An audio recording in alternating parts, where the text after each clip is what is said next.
আসসালামু আলাইকুম, শুভেচ্ছা নিন যে যেখানে রয়েছেন। আপনারা বুঝতেই পারছেন সিরাজগঞ্জ এটি হাট পয়েন্ট, আর এই যে সামনে দিয়ে প্রমত্তা যমুনা বহমান। পশ্চিম প্রান্তে এটি ভেঙে ভেঙে একেবারে ভিতর দিকে প্রবেশ করে গিয়েছিল। এটি 90 সনের আগে প্রথম এটি একটি মাটির বাঁধের মতো করা হয়, সম্ভবত এইটুকু বা একটু কম হবে। এটা বাংলাদেশ সেনাবাহিনী কর্তৃক নির্মিত হয়েছিল। তারপরে এর নিচ থেকেই বরাবর ছিল একেবারে নদী, আস্তে আস্তে সেগুলো ভরাট হয়ে যায়। তারপরে 90 সনের পরে এটি একেবারে লাগোয়া সিরাজগঞ্জ পুরাতন জেলখানা ঘাট থেকে বিএল স্কুলের প্রান্ত পর্যন্ত এটিকে লাগিয়ে দেওয়া হয়। এবং সিরাজগঞ্জ শহরে দেখা যায় যে সে সময় 90 সনের আগে বিশেষ করে যেগুলো যমুনার পার কেন্দ্রিক মহল্লাগুলো এবং পুরো শহরেই দালান কোঠা বিল্ডিং সেভাবে উঠতো না। মানুষ ভয় পেত, কেননা বন্যার সময় আসলেই নদী বিপদসীমার উপরে যখন পানি প্রবাহিত হতো, এই ব্রহ্মপুত্র যমুনা রক্ষা নিয়ন্ত্রণ বাঁধ ভেঙে বা উপচে পানি শহরে ঢোকার পরিস্থিতি সৃষ্টি হতো। আর যদিও সেটি হয়নি, সেটি হলে এক মহা যেটিকে বলে প্রলয়ের মতো বাড়িঘর, গ্রামের পর গ্রাম, গভীর দহ সৃষ্টি হতো এবং অসংখ্য মানুষের মৃত্যু হতো। যাই হোক, হয়নি। তবে এই হাট পয়েন্টটি, যেটি এখান থেকে বিএল স্কুল পর্যন্ত, এটি বিভিন্ন সময়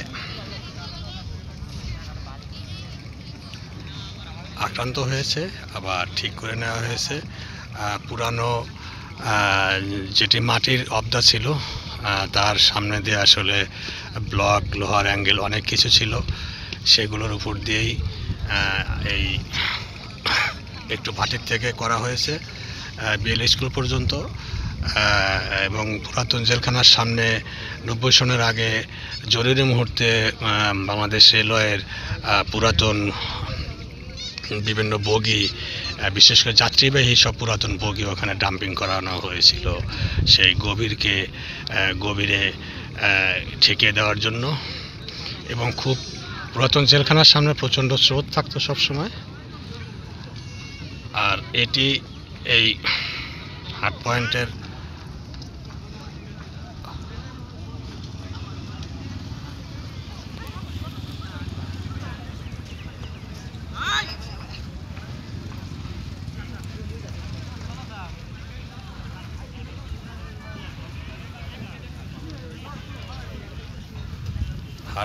এখানেও স্রোত হতো।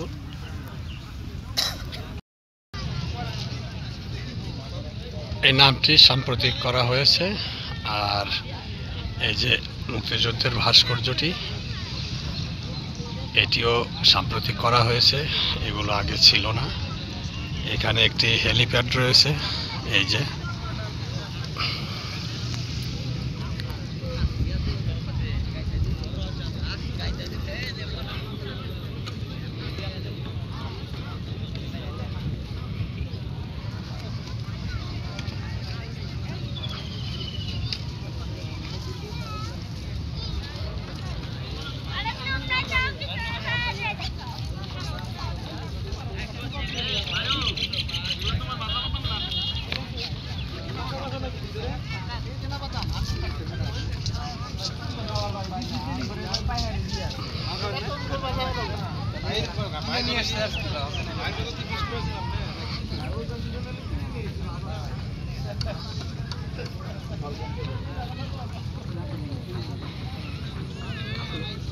আসলে আমি ছবি হঠাৎ কখনো দিয়ে থাকি, তবে আজকে সিরাজগঞ্জ ঘাটের ওখানেও শেষের দিকে ছবি দিয়েছি। আর এটি এখনো ছবি চালু রেখেছে। তো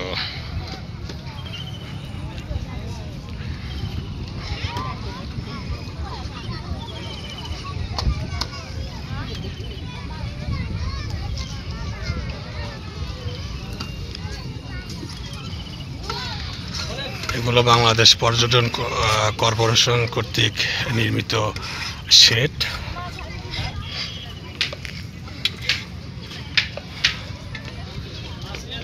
সিরাজগঞ্জ আসলে একটি পর্যটন এরিয়া,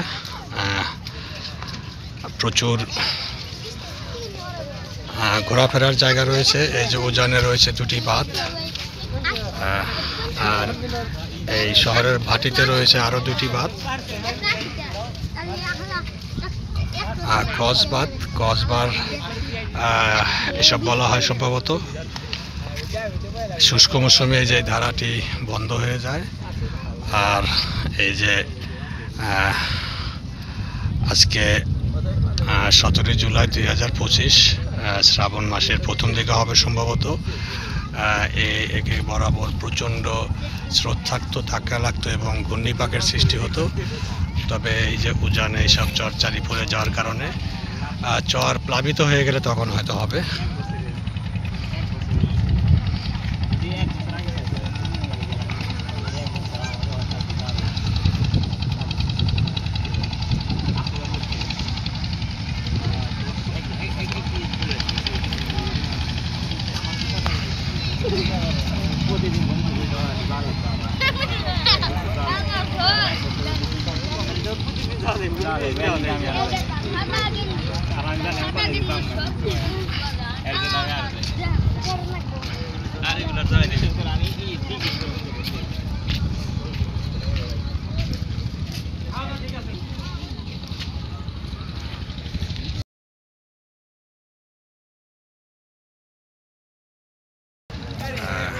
আমাদের গুনেরকুটি বাংলায় অথবা অলমোস্ট ফেলিং এ পার্ট ফেসবুকে লেখে, আর ইউটিউবে গুনেরকুটি লেখে আপনারা ফলো, লাইক, সাবস্ক্রাইব করুন। আর এটি যমুনা নদীর উজান প্রান্ত, যেটি ফুলছড়ি ভারত চীন প্রান্ত। আর একটি কথা না বললেই নয়, এই যে চর, কাশের চর। তবে এই যে এগুলো জায়গায় দেখা যায়, আগে আমরা দেখতাম যে লাল এক জাতীয় চ্যাপ্টা হবে গোটা পানিতে ভেসে আসতো। এগুলো আমাদের স্থানীয় জায়গায় বলা হতো গিলা। এগুলো বিভিন্ন ঔষধি কাজে লাগতো। আর এখন অবশ্য এগুলো আর দেখা যায় না পানিতে ভেসে আসতে। সম্ভবত যমুনা নদী ব্রহ্মপুত্র উজানে ভারত এবং চীন প্রান্তে আসলে এই নদীর পাড়ে ওই গাছগুলো যেভাবেই হোক নেই বা বিলীন হয়ে গিয়েছে। তবে এখন প্রচুর ঝাউ গাছের বীজে এসে থাকে সম্ভবত। এগুলো একেবারে চরের ভিতরে ঝাউ গাছের সারি সারি ভর্তি হয়ে যায়। এই যে আসলে মানুষজন একটু বড় হওয়ার পরে এগুলো কেটে কেটে নিয়ে জ্বালানির কাজে ব্যবহার করায়। প্রচুর ঝাউ গাছ এসে থাকে সম্ভবত। এখন সেই গিলা, ওই আরেকটি নাম আছে, ওই গাছগুলো আর না থাকার কারণে, ভেঙে যাওয়া বা যে কোনো কারণে ওগুলো হারিয়ে যাওয়া বা উজাড় হওয়ার কারণে নদীর পাড়ে ঝাউ পাহাড় অঞ্চল, ভারত এবং চীনের অঞ্চলে সম্ভবত এই ঝাউ গাছের আধিক্যর কারণে সেগুলোর বীজই ভেসে ভেসে এখন এই যমুনা নদীর বালুচরগুলোতে দেখা যায়।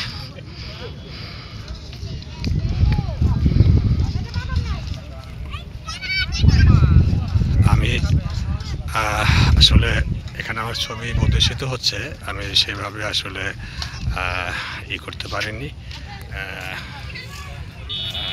সুন্দর ঠিকঠাক, আর সুন্দর ঠিকঠাকের কি আছে?